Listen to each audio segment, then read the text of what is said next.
how you doing? Welcome to American Defender. So today what we're going to do is we are going to revisit the LCS Air Arms sk19 in 25 cal. This is mine. There are many like it, and there's even some imposters out there nowadays, but this one is mine. And like a Coca-Cola, it's the real thing. So what we're going to do today is revisit it. I've changed some settings on it, and I've actually tuned it down. All right, I've turned the gun down. In the testing that I've done with this rifle over the years that I've had it, which is about 3, all right, 2.5, 3 years, there's a good solid year and a half there where I ran this consistently at about 190 to 220 bar on the regulator with a 36-26 fill or 250 bar fill. Okay, and I've had no damage from it. All right. So what did I learn from that? Well, number one, a lot of these people out there that are telling you don't run it at that because it'll break the gun, in my experience, it's not exactly true. Thousands of rounds went down range with this thing at exceptionally high settings on the regulator, and it just ate it up. So that is one thing that I've learned. The second thing I learned, which I think is the real reason why they tell you not to run it above 150 bar, is above 150 bar, your air consumption gets ridiculous. All right. So while there are advantages to running your sk19 in 25 cal or 30 cal or 177, there are advantages to it. You have to weigh the pros and the cons of it. If what you're doing is hunting and you're hunting larger game with a smaller caliber like this, then yeah, you're going to want to pump it up, and you're going to, I'm willing to bet you're going to be willing to sacrifice a little bit of air to get almost double the energy out of that slug or out of that pellet that you're using. All right. And it's not like, you know, it becomes an absolute just disaster of an air hog, like it's super greedy. You can still get about 3 magazines, 3.5 magazines full out of this thing before you really should, you know, fill up again. And if you're hunting, that's plenty. 1 magazine, really, in all honesty, because you're only going to be taking 1, maybe 2 shots, depending upon what you're hunting. We're talking larger game, coyotes, things like that, depending upon what your state's limits are. You're only going to be taking 1, 2, 3, 4, maybe 5 shots the whole day. All right, so and you have 19 on tap. Even if you had to take 2 shots on 5 animals, that's still 10 shots, and you still have 9 left. So it's worth turning it up in that particular case. However, if you're in competition or you're planking or something along those lines, that's where I would say it's not worth turning it up. And if anything, I would actually turn it down. I would take it down to about 120, 130 bar and just let it kind of spit that lead out nice and consistently. Or just run it at 140, 150 where it's supposed to be, because that's really where it's designed to run. But that doesn't mean that it can't be ran hotter. Okay, so right now we're sitting at about a 60 to 65 foot-pound gun, the way it sits. Okay. This is exactly how it was when I first got it. I'm going to be retesting a couple of projectiles that didn't fare very well under 190 bar worth of pressure on the regulator. And they're the 2 last things that I tested. And I've got a feeling on one of them, this first one here, I said, if you run these really hard, your accuracy is, they don't like it. And that's what I've discovered. And that's the JSB Hades. I have my own theory on this about the point of it and everything, and the bearing surface on it as to why they lose that accuracy when you get up there around 11, 12, 1300 feet per second. But we're going to see if we can prove it today. Okay.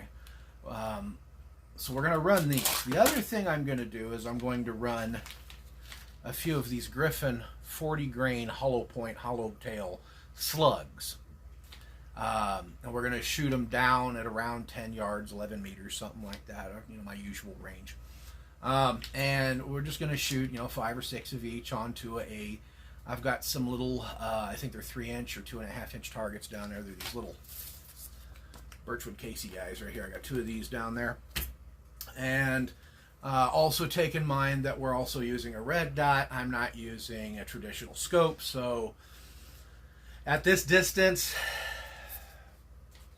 that target is almost the same size as my dot. As a matter of fact, this target right here I can completely cover with my dot. All right. So I'm just going to try to hold it in one spot on there and put 5 in it, and then we'll switch. Okay. So without further ado, let's stop yapping and start clapping. I haven't said that in a while now, have I? It's been a while. So I'm going to fire these first few JSBs off to the right. Then we're going to load 5 slugs. Those will be shot at the target on the left. You're going to see me doing the shooting. I'm going to do like old school, go down, get the targets, bring them back up here, and show them to you. Okay? So, just to kind of make things sweet and fast and get it over with, I am trying to make my videos shorter because I'm also getting tired of doing 30 and 45-minute videos. So maybe we'll discuss that. Okay. All right. Make sure I'm on semi. Okay, I'm on semi. Everything good here? Okay. All right. So now I'm just going to kind of hold it here. Now you'll notice that my lead sled here is kind of jiggly. It's because it's loose. I've tried tightening it, but it doesn't do any good. All right. Here we go.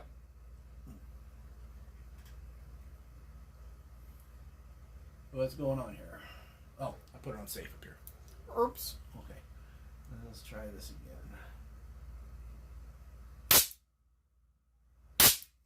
One. First one was a dry fire.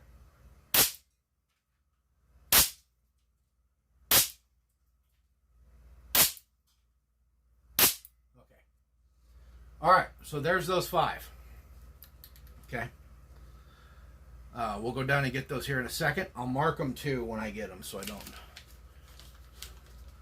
What I'm seeing from here is just a nice little hole. But that's from down here and I can't really see it too well. So now we will move on over to the target on the left. These are the slugs. Alright, so you've got the hollow point on the end there. Real deep cavity on the back. This one's actually deformed. So yeah, that one's not getting shot. Look at that one. That one's crushed. I ain't shooting that one. This one's deformed too. Holy crap.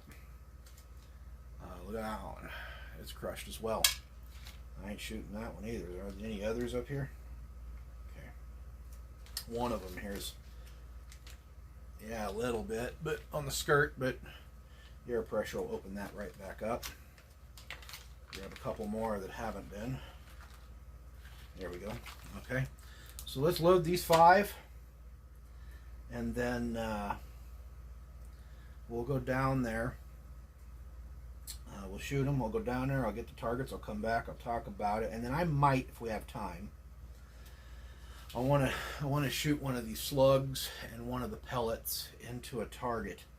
And I want to kind of demonstrate the difference in penetration and damage between a slug and a pellet. Okay, so 1, 2, 3, 4. Okay, 5. That right there. Close that down. Well,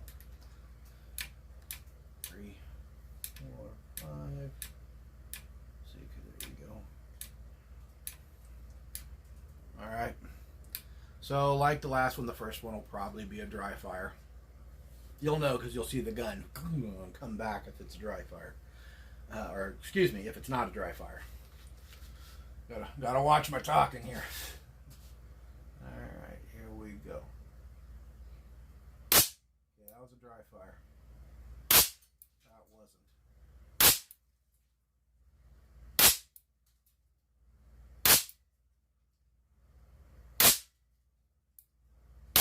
That was a dry fire. Okay, So we're gonna go down there.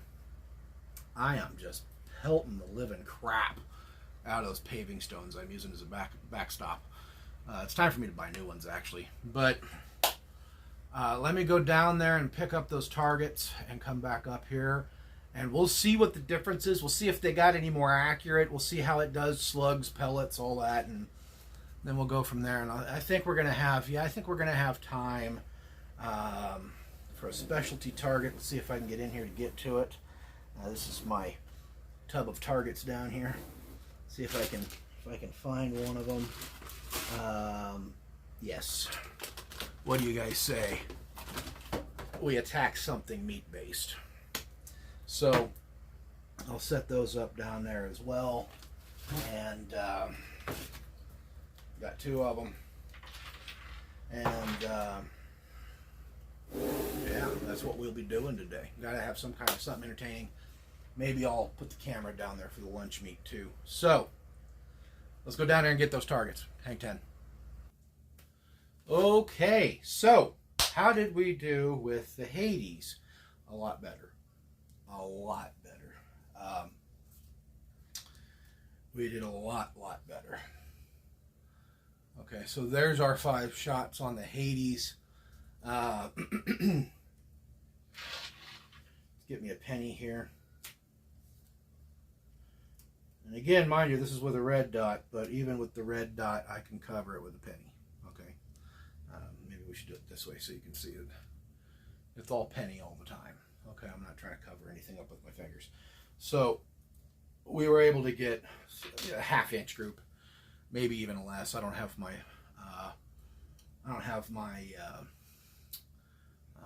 calipers here to measure it, but it's a good group. The dot on here, all right, the pattern, the grouping is about the same size as the bullseye. All right, so it's pretty good. All right, now again, this rest is a little wobbly, so that could have made that group actually a little looser. And also, I didn't ever take the dot off the target. Okay, I just sent them. Now let's look at the slugs. The slugs tell me a different story. All right, so you can see here, there's our slugs. We've got 2 separate groups. Our first 2 shots are right where they should be, and they're touching one another, which is fantastic. But then our next 3 are over here, but yet they're all touching. I attribute that not so much to the slug, not so much to the choke barrel even on here. I attribute that to my lead sled, because I was wobbling a little bit. So if we were to take these two groups we shot and scoot them together, it's really no different than what we were doing right there. And you can see there now a little easier, all right? It's really no different. It's about the same size grouping. That is, if my lead sled wasn't wiggling and shaking at its knees. So these slugs and the Hades both were very, well, I don't want to say very, they were inaccurate, okay? They weren't satisfactory to a lot of people. This test right here shows that these 2 projectiles are sensitive to pressures, and that makes sense because of the twist rate of the barrel, and a lot of other, barometric pressure and just all sorts of things going on. It makes sense. So this also, though, kind of goes ahead and it shows that this whole thing of you can't shoot slugs out of an sk19 because it won't be accurate is bull roar. Okay, and I knew that, and any of you out there that have an sk19, you kind of know that they're picky on their slugs. I won't say they're not picky. They absolutely are. That's why I still have these left, and these and my Hunter's Choice are pretty much my only slugs I have left. And if you don't know what I mean by the Hunter's Choice, these are actually 25 caliber bullets. All right. That's why I have these left. These, because these are what I used when I was hunting. That's what I was using to hunt with. These, because with my last testing, they basically just sprayed everywhere at 190 bar. But now that I've tuned it down a little bit, you can see that accuracy came back. And I feel that if I was to tune it down a little bit more, you're going to see this group get a little tighter. Again, if you're just shooting paper and accuracy is the name of the game, I think with both of these pellets, a good scope, and then the gun tuned down around 130 bar or so, this would be a stacker. You would just stack. It would just be a pellet-sized hole, and all the pellets would basically be going through the same hole if you did your due diligence. So with that, let's go ahead and go on down there. We'll take this no-name spam that's about to go out of date. Oh, maybe not. Either way, I don't like spam. All right. And we are going to shoot long ways on it, or try to at least, and just see what kind of damage we get. Okay? One shot each. Let's go on down there and set it up. Okay, guys, so we're down here at the range. Yes, that's very. People are always talking about my hot water heater. I have yet to hit it. I don't know why people are so worried about my hot water heater. You know, my guns are zeroed. So either way, all right. So we got the spam up. Let's just go down there, and I'm gonna edit a little bit. I think right here. That's basically because I'll be loading and then cranking it around and lining up the pellet and all that. And so I'm going to do just like we did last time. This will be a pellet. This one will be a slug. And we're just going to hit them hard and see what they do. Hoping, maybe I should do this. Hoping that when I hit one, it doesn't go flipping, flying, and knock the other one off. But we'll see. All right, we'll see. Let's go on up there.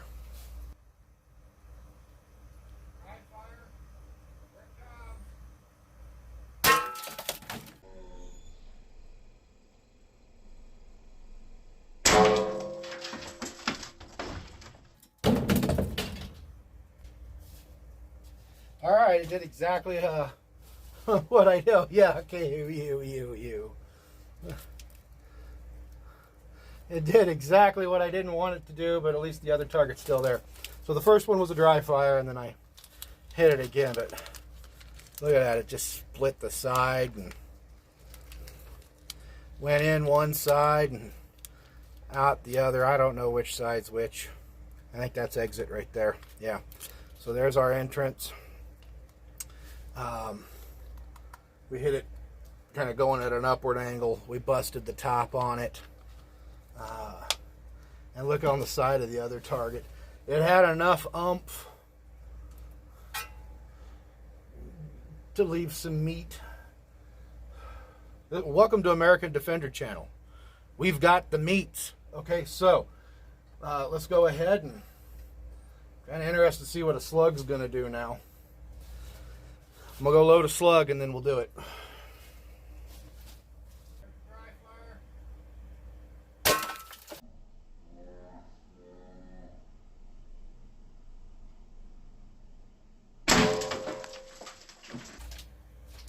Alright, so it looked like, I know it looked like from back there, it looked like there was more energy coming from the pellet because the can went flying. But remember, looks can be, you know, don't let the looks fool you, because this right here tells you a completely different story. It went through. We went in right there. Okay. Went through. Chopped. Just look at that meat. Just look at that. Just chop that meat up. Just chopped it. Oh, my poor. Let me set this back up here real quick. My poor plate. Put my chunk of a rock back up in here. This was about double this size before I started shooting at it. But just decimated. All right, so here's the two side by side. This one We hit it in about the same area, split the side. Just started to open the can there. The meat inside it's screwed up, but for the most part, yeah, it still has its form.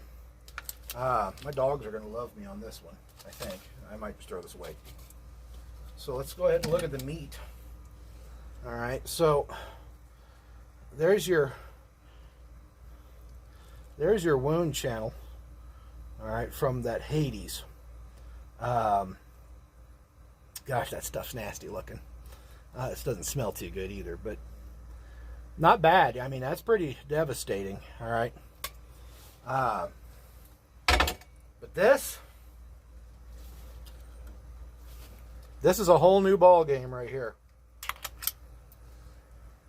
Just a whole new ball game. I don't even think I can dump that out because it's just destroyed. It's cavitated so much. Let me get this big old hunk of... The center of that is like pulverized. It feels like goo. It doesn't feel like Spam should it. So, like, it's coming out in chunks. So you can see here, it just ripped right on through there. Big wound, nasty wound. Probably the best use of Spam I've ever seen. I don't like Spam. Never have. So the slug absolutely was devastating. All right, absolutely more devastating. That's pretty much common knowledge. I don't know if I'm going to be able to find a projectile. I doubt it. We got chunks of Spam up here. I've got chunks of Spam stuck and embedded into the rock up here. See what's down here. See if I've got a Spam pellet. Just give it a glance real quick here. Yeah, I got Spam all over down here. Here's some Spam on my finger.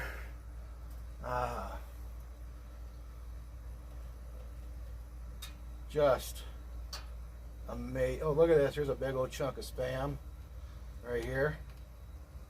All right, blew a big old chunk of Spam out the back of that. Here's another chunk of Spam. Oh, did we find? Nope, that's a rock.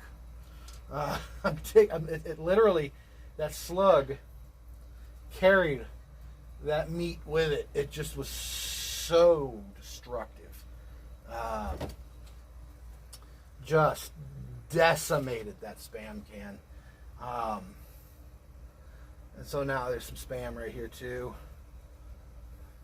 There's a little more.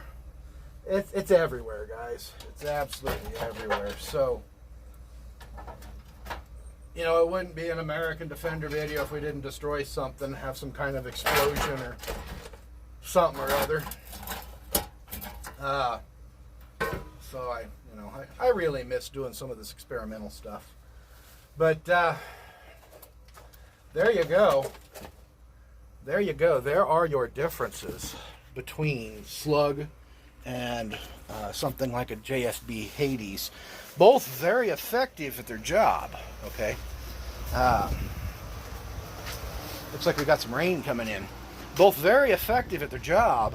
However, if you had to ask me, like if someone said you're going on a coyote hunt, which one do you want? Give me the slug. All right, give me the slug. So there you go, guys. We have revisited the sk19. Absolutely love this air rifle. I know a lot of people ask me, do I still feel as passionate about it as I did when I first got it? And the answer to that is no, actually I don't. I feel more passionate about it, especially now that I've turned it down and, what you just saw there, that is ridiculous. Now, I would like to repeat that test with the hot rod. I'd like to see how many tins of Spam the hot rod will go through. I also I'm trying to get my hands on some clay. I was watching a video from my buddy Hootie Hoo. over there in Tennessee, and he compared a 25 cal air gun, which was a Air Venturi Avenger, which is a fantastic air gun. I have the 177 version. He compared that to a 22 long rifle, and his results were his results. You know, with air guns, though, if you're a firearms guy, you've got to count the air gun in as part of the loadout for the projectile. Okay, I know my air gunners realize that, but you have to count that because the air gun itself serves in equation to the powder that's in your cartridge. All right, it determines the power level behind that projectile. So what I would like to do is the same test he did, 100 yards, sk19. I will crank the sk19 back up to 190. Get it to do 110 foot-pounds again. You know, that means I'll have to go back and watch a video.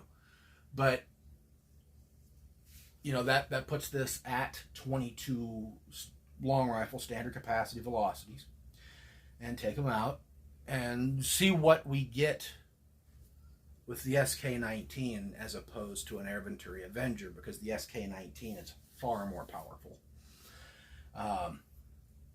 If that's something you guys would like to see, either one of those videos, let me know down below by leaving a comment. If you like these videos, because, you know, to be honest with you, I haven't been doing the airgun stuff for a while. There's a gap there. If you like this, you've got to let me know by hitting that like button. And hey, please subscribe, okay? Please subscribe. You know, I'm not paid in any way, size, shape, or form, but by getting a subscription, it shows me people are watching and what I'm doing is worth something to you. Okay, that's what it does, and it keeps me going. Also, please don't forget that all of these videos are up on Rumble. So, and I would like to eventually someday abandon YouTube and go on over to Rumble. So, with that, that would conclude this video. Thank you for watching. If you guys have any questions, you know what to do. You know where to write them. Take a kid fishing. Please take a kid shooting. God bless America and God bless you. And I will see you on the flip.